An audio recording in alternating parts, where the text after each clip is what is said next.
Sébastien Goudbel, bonjour. Bonjour. Première question, toute simple. Quels sont les thèmes que vous allez aborder lors de ce congrès des maires ruraux de France? Alors, les thèmes sont d'actualité puisque cette année, le terme générique, nous, est Vive la campagne et une identité nouvelle à réinventer. Et effectivement, au sein des territoires ruraux, il y a de l'émergence de projets, d'ingénierie, de savoir-faire, des PME. Donc, je crois que la campagne n'est pas morte, malgré ce que l'on peut croire à certains niveaux de l'État français.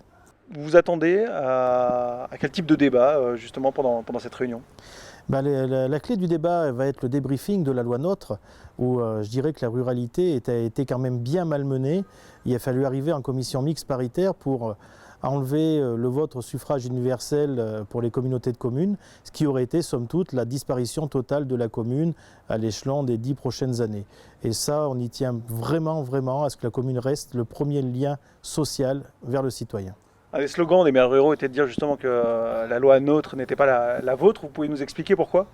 Eh bien justement, c'est une loi qui est quand même faite pour les agglomérations, les grandes villes, pour la région, pour les départements.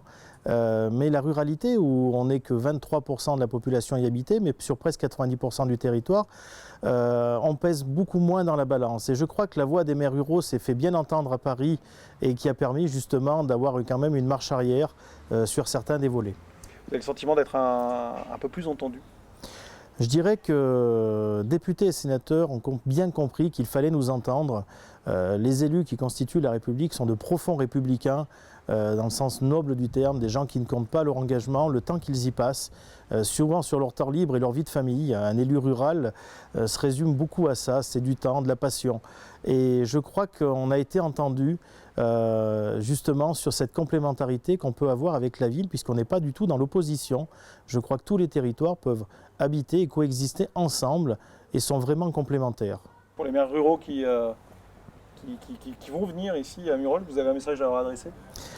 Murol est fantastique, Murol est belle et on a un patrimoine, une richesse exceptionnelle du château, du musée de l'école des peintres, du lac Chambon et bien sûr du Saint-Nectaire, sans qui on ne pourrait pas vivre dans ce coin.